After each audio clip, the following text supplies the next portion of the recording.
और भाई क्या चल रहा है? अच्छा नहीं बताओगे, चलो कोई बात नहीं। आई होप आप लोग सब अच्छे होंगे। मैं क्यों आया हूं? मैं आया हूं आपकी एक और प्रॉब्लम को सॉल्व करने। सर अब की बार कौन सी प्रॉब्लम है? प्रॉब्लम है सीए। नहीं, सीए प्रॉब्लम नहीं है, सीए के कोर्स में प्रॉब्लम है। ये एक ऐसा सवाल है जो आप लोगों ने कई लोगों से सुना है, इसके बारे में अच्छा सुना है, बुरा सुना मुझे नहीं पता, लेकिन आज ये प्रॉब्लम मैं सॉल्व कर दूंगा। उसके बाद आप बहुत अच्छे से डिसाइड कर पाओगे सीए यस और यस। चलो। Started off with a hidden desire of becoming a chartered accountant myself.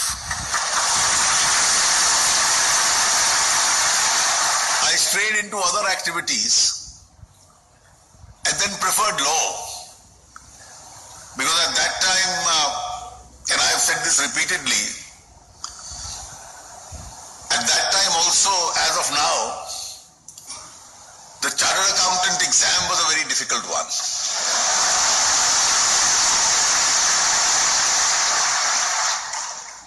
The CA, to become a chartered accountant, you have to pass that exam, and that exam was a very difficult one to pass.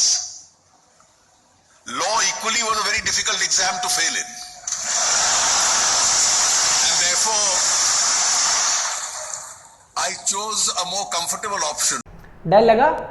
Same डर हर CA को लगता है। मतलब करने से पहले हर एक student को ऐसा डर लगता है जब कोई फाइनेंस मिनिस्टर देश का ये बात बोले कि सीए एक ऐसा कोर्स है जहां पे पास होना मुश्किल है, तो डर तो ऑब्वियसली सी बात है। और ये सिर्फ इन्होंने नहीं कहा, एक और जाने माने पर्सनालिटी है राहुल द्रविड़, शिक्षक, उन्होंने भी कहा था। उन्होंने कहा था कि जब उनको मैथ्स मुश्किल लगी तो उन्होंने कॉमर्स ले लिया। एक पहली इंसल्ट हो गई कॉमर्स वालों की, खैर कोई बात नहीं।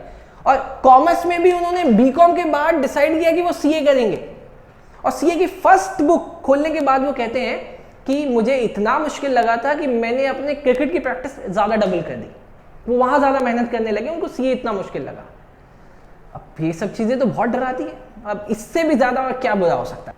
मैंने सिर्फ आपको 2 एग्जाम्पल दिए, क्या इस 2 एग्जाम्पल से आपने ये डिसाइड कर लिया क्या ये मुश्किल है? अगर अभी भी डिसाइड नहीं किया है तो मैं आपको थोड़ा सा और डरा देता हूं। अब ये आप डिसाइड करना कि आपको डरना है या नहीं डरना। देखो अब स्क्रीन पे आपको दिखता है कि सीए के फर्स्ट लेवल पे जब आप एंट्री लेते हो तो वहां का पासिंग परसेंट है 30%, डन, सब स्क्रीन पे दिखता है। सर सेकंड लेवल पे वो रिजल्ट हो गया है 20%, ठीक सर, वो भी समझ में आता है। और सर थर्ड लेवल पे जाके रिजल्ट हो गया है कोई 18-19%, ठीक, डन सर। सर इसका मतलब अगर आज एंट्री लेवल पे 80 बच्चे एडमिशन लेते हैं तो फाइनल प्रोडक्ट तो बनता है 1। मतलब अगर सर आज 80 बच्चे, 4.5 साल बाद 1 बच्चा सीए, ये तो हकीकत में डरा रहा है ना। चलो जी, तो फिर डर जाते हैं। चलो जी, मैंने अपना काम कर दिया। जिनको डरना था वो डर गए और वो अपने घर गए। सवाल यहां पे वही आएगा जो बिल्कुल दमखम के साथ आएगा। सर आने के बाद क्या होगा?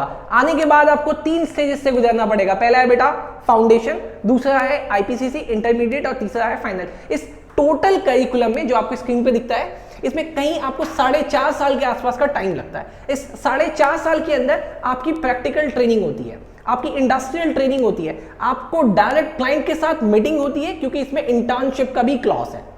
आपको इस पूरे कोर्स के लिए सिर्फ 50 से 60 हजार रुपए के आसपास खर्च करना पड़ रहा है। सिर्फ 50 से 60 हजार इस पूरे कोर्स को करने में खर्च करना पड़ रहा है। लेकिन इंटर्नशिप के अंदर आपको प्रैक्टिकल ट्रेनिंग और इंडस्ट्रियल ट्रेनिंग में आप इससे कहीं ज्यादा कमा सकते हो। मतलब एक ऐसा कोर्स जो आपको बुला रहा है पैसे कमाने के लिए, रियल लाइफ में आपको जीने का मौका देता है, जहां पे आप कोर्स के दौरान ही वो काम भी कर रहे होते हो जो आपको कोर्स कंप्लीट करने के बाद करना है। सॉरी सर, मैं इससे ज्यादा कनेक्ट नहीं कर पा रही हूँ, इस फील्ड में मेरा कोई एक्सपर्टाइज भी नहीं है, इसीलिए मैं इससे आउट हूं। अच्छा, याद आया कुछ? Shark tank CA Namita Thapar, आपको राकेश झुनझुनवाला भी पता है। इंडिया के वारन बफेट, या वारन बफेट कहना गलत है, वो इंडिया के मास्टरपीस हैं जिनको शेयर मार्केट की सारी नॉलेज है। He is chartered accountant. ठीक वैसे ही गाना सुनना है तो आपको क्या याद आता है? बोट के owner Aman Gupta, chartered accountant, वो भी शार्क टैंक में बिजनेस के टाइकून माने जा रहे हैं वो लोग भी। ठीक ऐसे ही मैं अगर नाम लेने लग जाऊं, सीए पीयूष गोयल, आपको पता है कैबिनेट मिनिस्टर बीजेपी के अंदर, ठीक वैसे ही सुरेश प्रभु कैबिनेट मिनिस्टर है बीजेपी के अंदर। अच्छा, कुमार मंगलम बिरला, आप सबको इनके बारे में पता है, he is also a chartered accountant. एक और बहुत फेमस चार्टर्ड अकाउंटेंट है टीएन मनोहरन। जब इंडिया के अंदर सत्यम स्कैंडल हुआ था तब गवर्नमेंट ने अपना रिप्रेजेंटेटिव इन्हीं को बनाया था। ठीक ऐसे ही नैना लाल किदवई, ये भी चार्टर्ड अकाउंटेंट है एचएसबीसी के अंदर, ये सीईओ है। ठीक ऐसे ही केकी मिस्त्री, कृष अय्यर, मैं नाम अगर लेने लग जाऊं तो पूरा वीडियो भी खत्म नहीं होगा, इतने नाम है, इतने फेमस चार्टर्ड अकाउंटेंट्स हैं। सवाल है सर इस कोर्स को करके हम पैसा कितना कमाएंगे? देखो मैं बताऊंगा तो फिर गलत हो जाएगा। टाइम्स ऑफ इंडिया की रिपोर्ट कहती है कि ऑन एन एवरेज 8 से 8.5 लाख रुपए तो फ्रेशर्स को मिलते हैं, और मीन टाइम में यही सैलरी, मैं सिर्फ सैलरी की बात कर रहा हूं, मैं प्रैक्टिस की बात ही नहीं कर रहा। अगर आप अपना करते हो सिर्फ सैलरी की बात करो तो मीन टाइम पे ये पहुंच के कोई 1 करोड़ के आसपास पहुंच जाती है। यस, ये मैं नहीं कह रहा, ये टाइम्स ऑफ इंडिया की रिपोर्ट कहती है। हम पढ़ किस लिए रहे हैं? किसी ने मुझे कहा था कि हम पढ़ रहे हैं पैसा कमाने के लिए, लेकिन फिर उसी ने मुझे कहा कि पढ़ने के लिए भी चाहिए पैसा। क्या इस कोर्स में भी चाहिए पैसा? मैं आपको पहले ही बता चुका हूं कि ये कितना चीपेस्ट कोर्स है जहां पे आपको पैसा कमाना है, खर्च नहीं करना। इससे चीपेस्ट कोई कोर्स होता हो तो वो आप मुझे बताओ। जल्दी से जरा कंक्लूड करते हैं कि सर अगर मैं सीए करता हूं तो क्या होता है। नंबर 1, आपकी प्रैक्टिकल ट्रेनिंग होती है इस कोर्स के अंदर।